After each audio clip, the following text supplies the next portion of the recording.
جب آپ صلی اللہ علیہ وسلم دوبارہ نماز میں مشغول ہو گئے تو میں پھر پیچھے ہٹ گیا۔ جب آپ صلی اللہ علیہ وسلم نماز سے فارغ ہوئے تو فرمانے لگے، عبداللہ کیا وجہ ہے کہ میں نے تمہیں اپنے ساتھ کھڑا کیا اور تم پیچھے ہٹ گئے؟ میں نے کہا، اے اللہ کے حبیب، کیا کسی کے لیے یہ مناسب ہے کہ وہ آپ صلی اللہ علیہ وسلم کے برابر کھڑا ہو، کیونکہ آپ اللہ کے رسول ہیں؟ آپ صلی اللہ علیہ وسلم ان کے اس جواب پر حیران ہوئے۔ پھر عبداللہ رضی اللہ عنہ کے حق میں دعا فرمائی کہ اے اللہ اس کے علم و فہم کو زیادہ کر دے۔ ایک اور حدیث سے ہمیں اس بات کا پتہ چلتا ہے کہ عبداللہ بن عباس رضی اللہ عنہ کس طرح اپنا وقت رسول اللہ صلی اللہ علیہ وسلم کے ساتھ گزارتے تھے۔ سعد بن جبر رحمۃ اللہ علیہ عبداللہ بن عباس رضی اللہ عنہ سے روایت کرتے ہیں، ایک مرتبہ میں نے اپنی خالہ ام المومنین سیدہ میمونہ رضی اللہ عنہ کے پاس رات گزاری۔ میں نے آپ صلی اللہ علیہ وسلم کے لیے ایک برتن میں پانی رکھا۔ آپ صلی اللہ علیہ وسلم نے فرمایا، یہ پانی کس نے رکھا ہے؟ سیدہ میمونہ رضی اللہ عنہا نے کہا، عبداللہ نے۔ آپ صلی اللہ علیہ وسلم نے اللہ سے دعا کی، اے اللہ عبداللہ کو حکمت و دانائی عطا فرما۔ نبی اکرم صلی اللہ علیہ وسلم اکثر عبداللہ بن عباس رضی اللہ عنہ کو نصیحت کرتے اور عبداللہ رضی اللہ عنہ اس پر پورا عمل کرتے۔ ایک دن رسول اللہ صلی اللہ علیہ وسلم کے ساتھ تھے۔ آپ صلی اللہ علیہ وسلم نے فرمایا، اے لڑکے، میں تجھے چند ایسی باتیں نہ بتاؤں جس کی وجہ سے اللہ تعالیٰ تجھے نفع دے گا؟ اللہ تعالیٰ کے احکام کی حفاظت کرو، اللہ تیری حفاظت کرے گا۔ اللہ کی طرف دھیان کرو، تو اس کو سامنے پائے گا۔ اللہ کو آسانیوں میں یاد رکھ، وہ تجھے تنگیوں میں یاد رکھے گا۔ جب تو مانگے تو صرف اللہ سے سوال کر، جب تو مدد طلب کرے تو صرف اللہ سے مدد طلب کر۔ اگر تمام مخلوق تمہیں کوئی چیز دینا چاہے وہ نہیں دے سکتی، اگر اللہ نے وہ تمہاری قسمت میں نہیں لکھی۔ اگر تمام مخلوق اس بات پر جمع ہو جائے کہ تجھے کسی چیز سے محروم کر دے تو تم سے کسی چیز کو روک لے، اور اللہ نے وہ تمہاری قسمت میں لکھ دی ہے تو وہ نہیں رک سکتی۔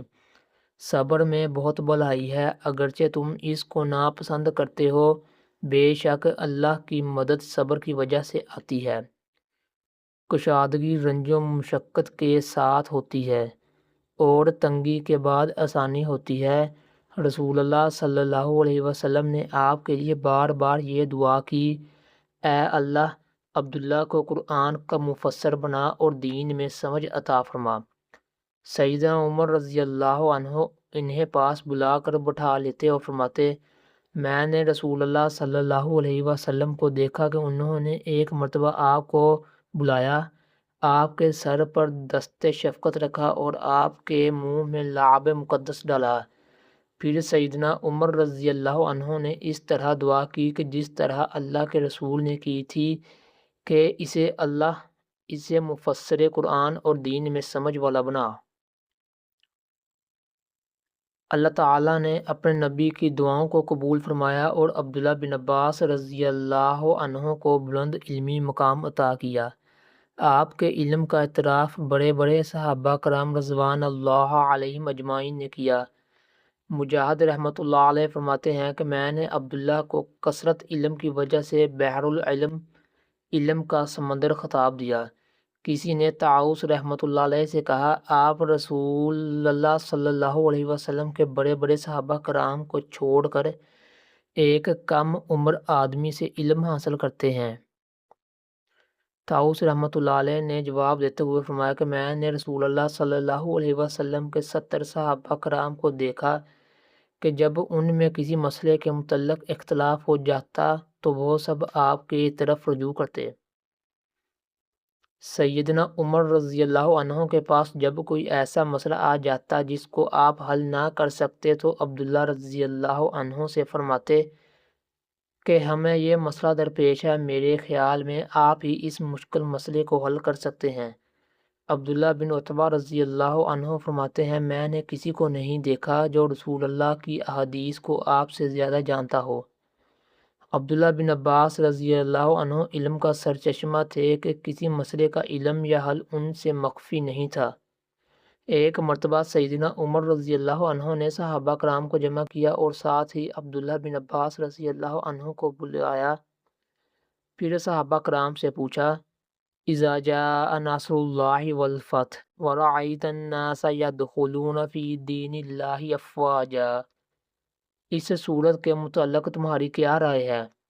انہوں نے جواب دیا اس سورہ مبارکہ میں اللہ تعالیٰ نے اپنے نبی صلی اللہ علیہ وسلم کو حکم دیا ہے کہ جب اللہ آپ کو فتح سے ہمکنار کرے تو اس سے بخشش اور مغفرت کی دعا کرنا۔ صحابہ کرام رضی اللہ عنہم نے جب اپنی یہ رائے دی تو پھر سیدنا عمر رضی اللہ عنہ نے عبداللہ بن عباس رضی اللہ عنہ سے کہا اے عبداللہ تم اس صورت کے متعلق کیا جانتے ہو؟ عبداللہ بن عباس رضی اللہ عنہ نے کہا اے امیر المومنین، اس صورت میں اللہ تعالیٰ اپنے نبی صلی اللہ علیہ وسلم کو ان کی موت سے آگاہ کر رہے ہیں۔ اذا جاء نصر اللہ والفتح سے مراد مکہ ہے اور ورأیت الناس يدخلون فی دین اللہ افواجا آپ کی موت کی علامت ہے۔ سیدنا عمر رضی اللہ عنہ اور دیگر صحابہ سورہ نصر کی اس تفسیر سے حیران ہو گئے۔ ابن عباس رضی اللہ عنہ کے علمی مقام، فقہی مرتبے اور ایمانی بصیرت نے انہیں اس تفسیر کو درست ماننے پر مجبور کر دیا۔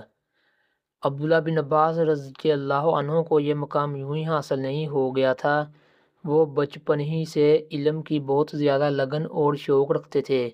جس چیز کا آپ کو پتہ نہ ہوتا اس کے متعلق اہل علم سے بار بار پوچھتے، جب تک دل اور دماغ مطمئن نہ ہو جاتا اپنا سوال ترک نہ کرتے۔ رسول اللہ صلی اللہ علیہ وسلم کی زندگی میں آپ کے ساتھ سائے کی طرح رہتے۔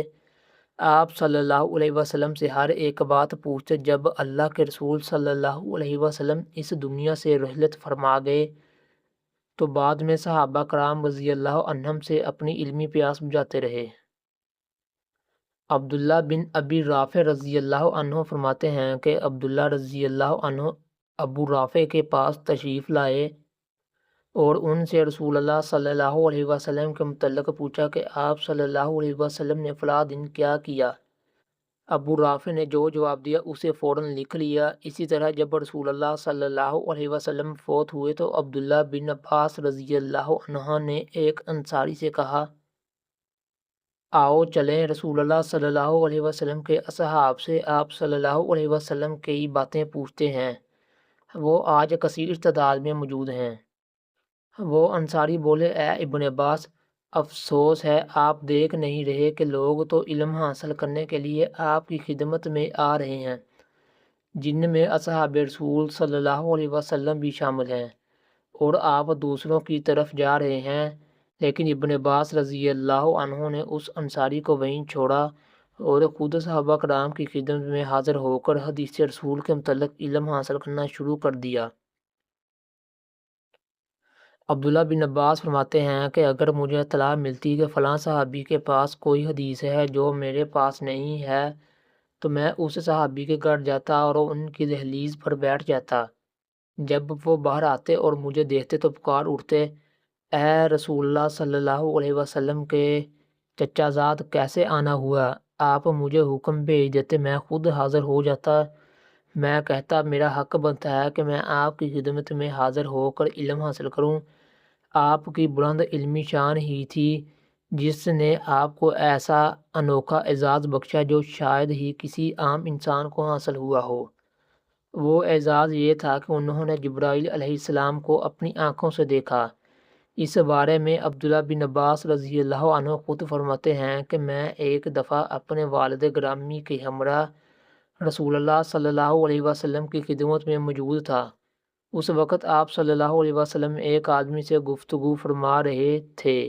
وہ آدمی میرے والد گرامی سے بے نیازی اور بے روحی کا اظہار کر رہا تھا، چنانچہ ہم وہیں سے چلے گئے۔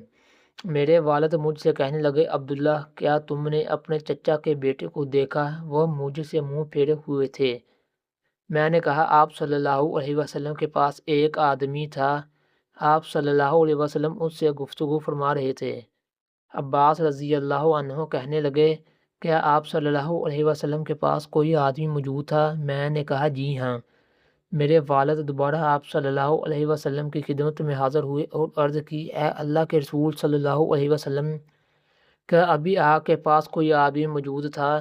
مجھے عبداللہ نے بتایا کہ آپ کسی سے گفتگو فرما رہے تھے۔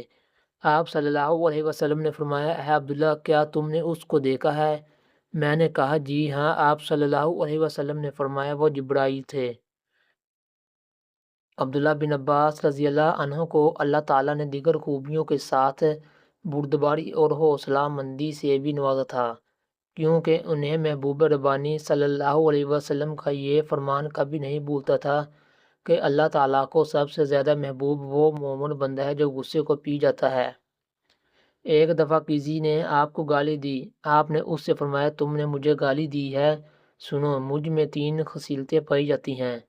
میں جب سنتا ہوں کہ مسلمان کا حاکم اپنے فیصلے میں عدل و انصاف سے کام لیتا ہے تو مجھے بہت خوشی ہوتی ہے، حالانکہ شاید میں خود اس کے پاس کبھی اپنے بھائی کا جھگڑا لے کر نہ جاؤں۔ جب کسی علاقے میں بارش ہوتی ہے تو مجھے بھی خوشی ہوتی ہے، حالانکہ میرے پاس چرانے کے لیے کوئی جانور نہیں۔ جب مجھے قرآن پاک کی کسی آیت کے متعلق آگاہی ہوتی ہے تو میں خیال کرتا ہوں کہ تمام مسلمان میری طرح اس کو پہلے ہی سے جانتے ہیں۔ ان کا مطلب یہی تھا کہ جو آدمی دوسروں کی خوشیوں کو ترجیح دیتا ہو، ان کے مفاد کو فوقیت دیتا ہو، وہ اپنی ذات کے نقصان کی پرواہ نہیں کرتا، اپنے خسارے کی فکر نہیں کرتا۔ علم وہی اچھا ہوتا ہے جس پر عمل کیا جائے۔ عبداللہ بن عباس رضی اللہ عنہ علم کا سمندر تھے، ان کی زندگی اس علم پر عمل کی شاندار تصویر تھی۔ ان کا تمام وقت اللہ کی رضا کے لیے استعمال ہوتا تھا۔ وہ بہت متقی اور پرہیزگار تھے۔ عبداللہ بن ابی ملیکہ رحمۃ اللہ علیہ سے روایت ہے کہ ایک مرتبہ میں مکہ سے مدینہ تک سفر میں عبداللہ رضی اللہ عنہ کے ساتھ تھا۔ جب کبھی ہم راستے میں ٹھہرتے تو وہ آدھی رات تک قیام کرتے، جب چلتے تو تسبیحات کا ورد جاری رکھتے۔ سماک رحمۃ اللہ علیہ سے روایت ہے کہ ایک مرتبہ عبداللہ بن عباس رضی اللہ عنہ کی بنائی بیماری کی وجہ سے متاثر ہو گئی۔ معالجوں نے انہیں کہا، ہم آپ کا علاج تو کر دیتے ہیں مگر 5 دن تک آپ نماز ادا نہیں کریں گے۔ عبداللہ بن عباس رضی اللہ عنہ نے جواب دیا، اللہ کی قسم، تم تو 5 دن کی نمازوں کی بات کرتے ہو، میں 1 رکعت چھوڑنے کو تیار نہیں، کیونکہ میں نے رسول اللہ صلی اللہ علیہ وسلم سے سنا ہے، جس نے جان بوجھ کر نماز چھوڑ دی وہ قیامت کے روز اللہ کو غصے کی حالت میں پائے گا۔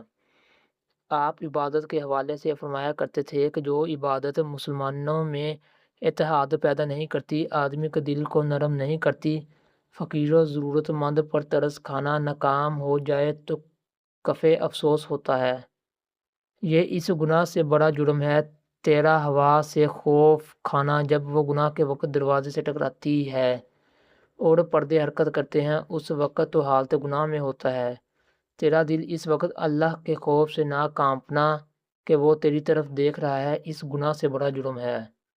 عبداللہ بن عباس رضی اللہ عنہ کے قول و فعل میں کامل یکسوئی پائی جاتی تھی، جو کہتے اس کے مطابق عمل بھی کرتے، لوگوں کو برائیوں سے روکتے اور خود بھی برائیوں سے اجتناب کرتے، اکثر و بیشتر دن کو روزہ رکھتے اور رات کو عبادت میں مصروف رہتے۔ آپ کی مجلس میں کوئی عالم آ کر بیٹھتا تو آپ اس کے ساتھ انتہائی تواضع انکساری سے پیش آتے، اگر کوئی سائل سوال کرتا تو اسے تسلی بخش جواب دیتے۔ عبداللہ بن عباس رضی اللہ عنہ کی علمی شان، ان کی معاملہ فہمی اور باطنی فکر کی عظمت کو سب نے تسلیم کیا، سبھی نے ان میں خیر اور بھلائی پائی۔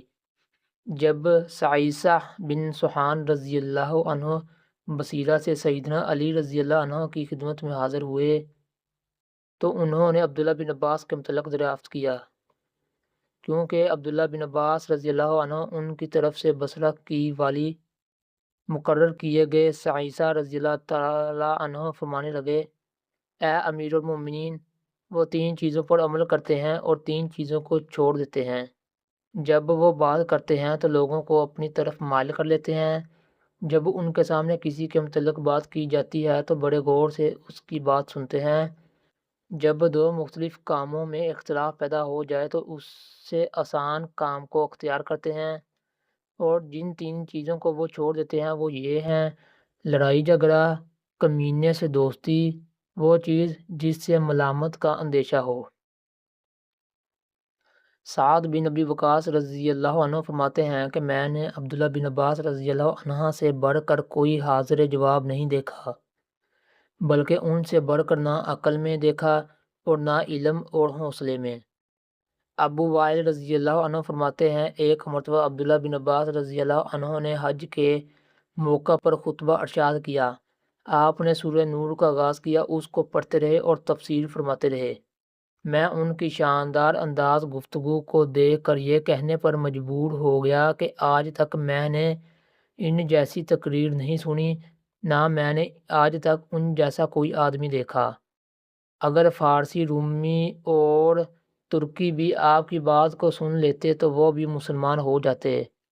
مسروق رحمۃ اللہ علیہ فرماتے ہیں کہ میں جب عبداللہ بن عباس کو دیکھتا ہوں تو بے ساختہ میری زبان پر یہ الفاظ جاری ہو جاتے کہ لوگوں میں سب سے زیادہ خوبصورت۔ جب وہ بولتے تو میں کہتا سب سے زیادہ فصیح و بلیغ۔ جب کوئی حدیث بیان کرتے تو میں کہتا کہ لوگوں میں سب سے زیادہ صاحب علم۔ صحابہ کرام اور تابعین کی آپ کے بارے میں یہ آراء بلا وجہ نہیں تھی۔ اللہ تعالیٰ نے اپنے نبی کی دعا قبول کر کے ان کے ذہن کو علوم سے بھر دیا تھا۔ ایک مرتبہ سیدنا عمر بن خطاب رضی اللہ عنہ رسول اللہ صلی اللہ علیہ وسلم کے صحابہ کرام رضی اللہ عنہم کے ساتھ تشریف فرما تھے۔ انہوں نے ان صحابہ رسول سے لیلۃ القدر کے بارے میں پوچھا، کسی نے کچھ کہا اور کسی نے کچھ۔ ان سب کی باتوں کو سن کر سیدنا عمر رضی اللہ عنہ عبداللہ بن عباس رضی اللہ عنہ کی طرف متوجہ ہوئے اور کہنے لگے، آپ اپنی رائے پیش نہیں کر رہے، کون سی چیز ماننے ہے؟ عبداللہ بن عباس رضی اللہ عنہ نے کہا، اے امیر المومنین، بے شک اللہ ایک ہے اور ایک ہی کو پسند کرتا ہے، لیکن اس نے دنیا کے 7 دن مقرر کیے جو بار بار آتے جاتے ہیں۔ اللہ تعالیٰ نے انسان کو 7 چیزوں سے پیدا کیا۔ اس سے ہمارا رازق 7 چیزوں سے پیدا کیا۔ اس نے ہمارے اوپر 7 آسمانوں کو پیدا کیا۔ اس نے ہمارے نیچے 7 زمینوں کو پیدا کیا۔ اس نے ہمیں 7 بار دہرائی جانے والی آیات عطا کیا۔ اس نے اپنی کتاب میں 7 قریبی رشتہ داروں سے نکاح کرنے سے منع فرمایا۔ اس نے اپنی کتاب میں وراثت کو 7 رشتہ داروں میں تقسیم فرمایا۔ ہم اپنے جسم کے 7 اعضاء سے سجدہ کرتے ہیں۔ رسول اللہ صلی اللہ علیہ وسلم نے بیت اللہ کے 7 چکر لگائے اور صفا مروہ کے درمیان 7 چکر لگائے۔ آپ نے جمرات کو 7 کینکریاں ماریں۔ اسی بنا پر میں لیلۃ القدر کو رمضان کی آخری 7 راتوں میں تصور کرتا ہوں۔ سیدنا عمر رضی اللہ عنہ سیدنا عبداللہ بن عباس رضی اللہ عنہ کا جواب سن کر حیران ہوئے، پھر فرمانے لگے، میری بھی یہی رائے ہے۔ بے شک اللہ کے رسول صلی اللہ علیہ وسلم نے فرمایا کہ اس کو آخری عشرے میں تلاش کرو۔ عبداللہ بن عباس رضی اللہ عنہ علمی جہاد ہی نہیں کرتے تھے بلکہ وہ عملی جہاد میں بھی حصہ لیتے تھے۔ ان کی عبادت، تقوی اور پرہیزگاری جہاد کے راستے کی رکاوٹ نہیں تھے، بلکہ یہ تو شوق کے جہاد کو اور بھی تیز کر دیتے تھے۔ انہوں نے کئی جنگوں میں شرکت کی اور شجاعت کا مظاہرہ کیا۔ انہوں نے سبیتلا، طبرستان، جمل اور صفین کی جنگوں میں دلیری اور جرأت سے کارنامے سر انجام دیے۔ اللہ تعالیٰ کے حضور رات کی عبادت ان کو دن میں رزق حلال کمانے سے نہیں روکتی تھی، نہ ہی حصول علم کے سلسلے میں کوئی رکاوٹ تھی، اور نہ یہ چیزیں انہیں جہاد سے روکتی تھی۔ جب اعلان جنگ ہوتا کہ اے مجاہد، اللہ کی راہ میں سواری پر بیٹھ اور میدان جنگ کی طرف نکل، تو فوراً کھڑے ہو جاتے اور اللہ کی راہ میں جہاد کرتے۔ عبداللہ بن عباس رضی اللہ عنہ نے 71 سال عمر پائی۔ انہوں نے اپنی پوری زندگی اللہ کے دین کے لیے وقف کر رکھی تھی۔ کبھی رسول اللہ صلی اللہ علیہ وسلم کی رفاقت میں، کبھی عبادت کی حالت میں، کبھی طالب علمی کے روپ میں، کبھی علم سکھانے کا فریضہ انجام دیتے ہوئے اور کبھی جنگ کے میدان میں شجاعت و دلیری کا مظاہرہ کرتے ہوئے۔ غرض آپ کی تمام زندگی امت اسلامیہ کے لیے بلائی تھی۔ آپ کی یہ بلائی ہمیشہ علم کو پھیلاتی رہے گی، ایسی بلائی جو کتابوں کے اوراق اور لوگوں کے سینوں میں احادیث کے طور پر محفوظ ہے۔ یہ ساری عمر کے لیے ایک صدقہ جاریہ ہے۔ 68 ہجری میں آپ کی وفات ہوئی۔ ہر ایک نے موت سے ہمکنار ہونا ہے۔ ہر چیز ایک دن فنا ہو جائے گی۔ بقا صرف اللہ کی ذات کو ہے، صرف وہی ذات ہمیشہ ہمیشہ باقی رہنے والی ہے۔